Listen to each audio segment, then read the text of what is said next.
Olá, sejam bem-vindos a mais uma videoaula do Instituto Monitor. Nosso assunto de hoje é investimentos e financiamentos.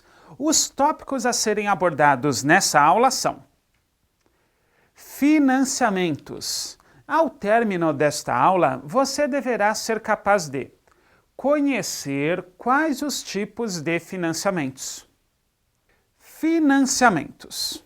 Bom, para iniciarmos essa discussão, vamos retomar o conceito de um balanço patrimonial. Nós temos os ativos e os passivos. O ativo recebe uma série de sinônimos: patrimônio bruto, capital aplicado, capital investido, recursos aplicados. Ótimo! Mas o meu ativo foi financiado pelo meu passivo, que por sua vez nós temos o passivo exigível ou o patrimônio líquido. O objeto de discussão agora é quando o meu ativo é financiado pelo meu passivo exigível, ou seja, a partir de que momento o capital alheio, recursos de terceiros, recursos alheios, passivo exigível, obrigações, a partir de qual momento eles financiam os meus ativos? E por que essa discussão é importante? O grau de alavancagem financeira de uma empresa pode ser positivo ou negativo. Isso é importante para nós pelo seguinte motivo. Quando financiamos no banco, não pagamos juros? Sim, o dinheiro não é nosso. Mais uma vez, é um capital alheio, recursos de terceiros. Não é capital próprio, dinheiro integralizado pelos sócios. Logo, eu devo fazer a seguinte conta. Os juros que eu pago para os terceiros, no passivo exigível, para os bancos, fornecedores, etc.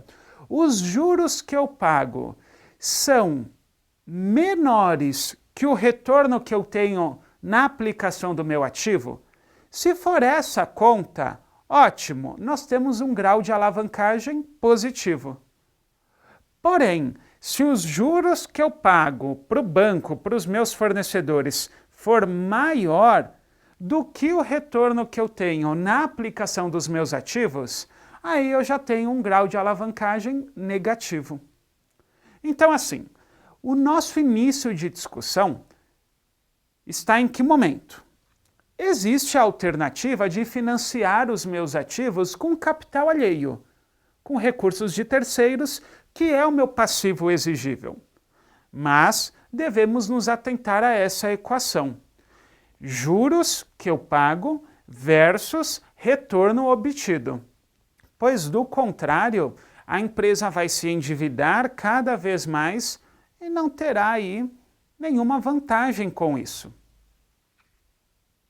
Mas vamos ver algumas definições de patrimônio e de capital. O patrimônio pode ser conceituado como um conjunto de capitais, cujas origens estão representadas pelo passivo e as respectivas aplicações pelo ativo. O capital, então, é o conjunto de recursos colocados à disposição da empresa, seja por terceiros ou proprietários.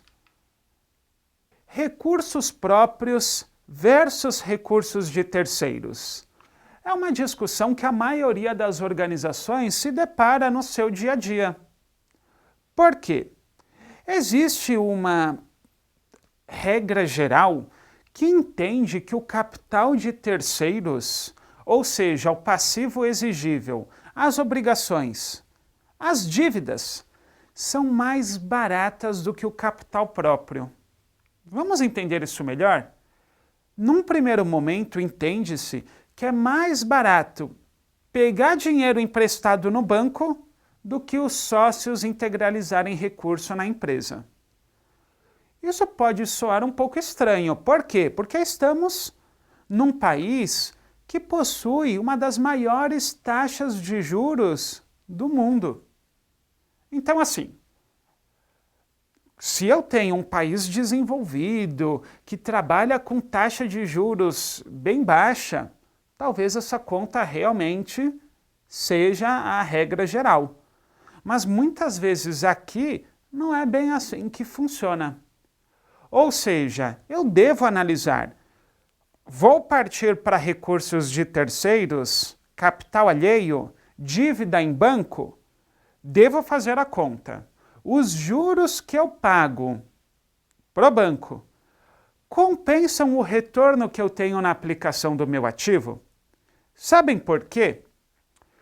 Se eu fizer a seguinte conta, eu quero verificar o seguinte, suponha, eu quero descobrir o retorno do patrimônio líquido, ou seja, o retorno do capital próprio. Os sócios integralizaram recursos na empresa. Isso vai estar ali no patrimônio líquido, capital integralizado. Quando o sócio põe dinheiro, ele quer ter um retorno, não quer? Esse indicador, que mede justamente isso, é o retorno do patrimônio líquido, que é a seguinte fórmula: lucro líquido dividido pelo patrimônio líquido. Ora, o lucro líquido pode ser diminuído se eu tenho lá na minha demonstração de resultado do exercício mais despesas financeiras para pagar. Então, assim, o passivo exigível, se feito de uma forma sem controle, sem planejamento, pagando mais juros do que o retorno que eu tenho, isso impacta na minha demonstração de resultado de exercício, consequentemente, afeta a taxa de retorno do capital próprio. Trouxe para vocês 3 dicas. Uma dica de leitura, um link onde você vai poder conhecer uma série de operações de empréstimos e financiamentos, curto prazo, longo prazo, modalidades e também uma dica de filme. Dica de leitura: análise de investimentos em projetos. Dica de cinema: A Grande Aposta. Chegamos ao final de mais uma videoaula do Instituto Monitor sobre investimentos e financiamentos. Espero que tenham gostado. Frequente nossas redes sociais. Até a próxima!